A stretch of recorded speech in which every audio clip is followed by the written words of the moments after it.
അശരണ വനിതകളുടെ സ്വയം തൊഴിൽ പദ്ധതിയായ ശരണ്യെ പറ്റി ഇന്ന് നമ്മുടെ കൂടെ സംസാരിക്കാൻ എംപ്ലോയ്മെന്റ് ഓഫീസറും കമ്പ്യൂട്ടറൈസേഷൻ ഓഫ് എംപ്ലോയ്മെന്റ് ഡിപ്പാർട്ട്മെന്റിന്റെ നോഡൽ ഓഫീസറുമായ ശ്രീ ബേബി KM നമ്മോടൊപ്പമുണ്ട്.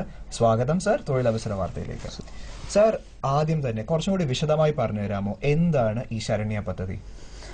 ശരണ്യ സ്വയം തൊഴിൽ പദ്ധതി കേരള സർക്കാർ കേരളത്തിലെ എംപ്ലോയ്മെന്റ് എക്സ്ചേഞ്ചുകൾ മുഖാന്തരം വനിതകൾക്ക് വേണ്ടി മാത്രം നടപ്പിലാക്കുന്ന ഒരു സ്വയം തൊഴിൽ പദ്ധതിയാണ്. ഇതിൻ്റെ ഗുണഭോക്താക്കൾ തീർത്തും അശരണരായിട്ടുള്ള ആലംബഹീനരായിട്ടുള്ള വനിതകൾ മാത്രമാണ് ഇതിൻ്റെ ഗുണഭോക്താക്കൾ. അതിനുവേണ്ടി മാത്രം അവർക്കൊരു ജീവിതമാർഗം കണ്ടെത്തുവാൻ ഒരു കൈത്താങ്ങൽ കൊടുക്കുന്ന സ്വയം തൊഴിൽ പദ്ധതി എന്നതിനേക്കാൾ ഉപരിയായി ഒരു സഹതാപത്തോടു കൂടിയ ഒരു ആശ്വാസ പദ്ധതിയാണ് ശരണ്യ സ്വയം തൊഴിൽ പദ്ധതി. സാർ, അപ്പോൾ ഏതൊക്കെ വിഭാഗത്തിൽപ്പെട്ട വനിതകൾക്ക് ഈ ഒരു പദ്ധതിക്കായിട്ട് അപേക്ഷ സമർപ്പിക്കാവുന്നതാണ്?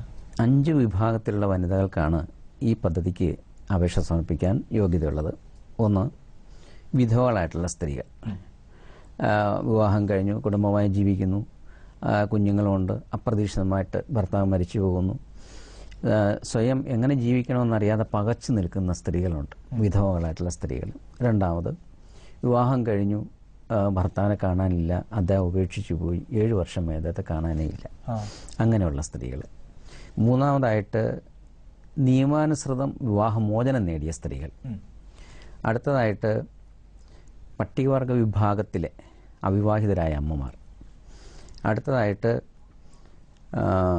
ഒരു വിഭാഗം ആളുകൂടി അതിനകത്ത് അർഹതപ്പെട്ടവരുണ്ട്.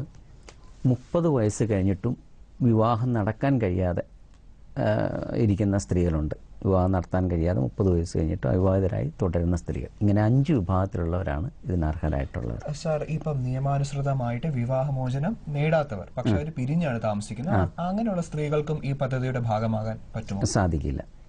അങ്ങനെ പലരും ആവശ്യപ്പെട്ടുകൊണ്ട് വരാറുണ്ട്. പക്ഷേ ഭർത്താവുണ്ട്, അദ്ദേഹം ഇവരെ ഉപേക്ഷിച്ച് മറ്റൊരു സ്ത്രീയുടെ അടുത്ത വീട്ടിൽ താമസിക്കുന്നുണ്ട്. അങ്ങനെ ആകുമ്പോൾ അതൊരു വിവാഹമോചനമാകുന്നില്ല. ഇടയ്ക്കിടയ്ക്ക് വന്ന് അന്വേഷിക്കും. ഇതാകുമ്പോൾ ഇവർക്ക് അർഹത വരുന്നില്ല. നിയമപ്രകാരം ഒരു വിവാഹമോചനം നേടിയിരിക്കണം, നിയമാനുസൃതം വിവാഹമോചനം നേടിയിരിക്കണം. സാർ, അപ്പം ഇതിന്റെ അപേക്ഷയും മറ്റും എംപ്ലോയ്മെന്റ് എക്സ്ചേഞ്ച് വഴിയാണോ ചെയ്യേണ്ടതായിട്ടുള്ള? അതിന്റെ ആ ഒരു ഫോർമാറ്റ് എങ്ങനെയാണ് സാർ? ഇതിന്റെ അപേക്ഷ എംപ്ലോയ്മെന്റ് എക്സ്ചേഞ്ചിൽ ലഭിക്കും. അതിന് എംപ്ലോയ്മെന്റ് എക്സ്ചേഞ്ച് രജിസ്ട്രേഷൻ നിർബന്ധമാണ്. പക്ഷേ പലരും ചോദിക്കും, സീനിയോറിറ്റി ആവശ്യമുണ്ടോ എന്ന് ചോദിക്കും. പക്ഷേ ഇതിന് സീനിയോറിറ്റി ആവശ്യമില്ല.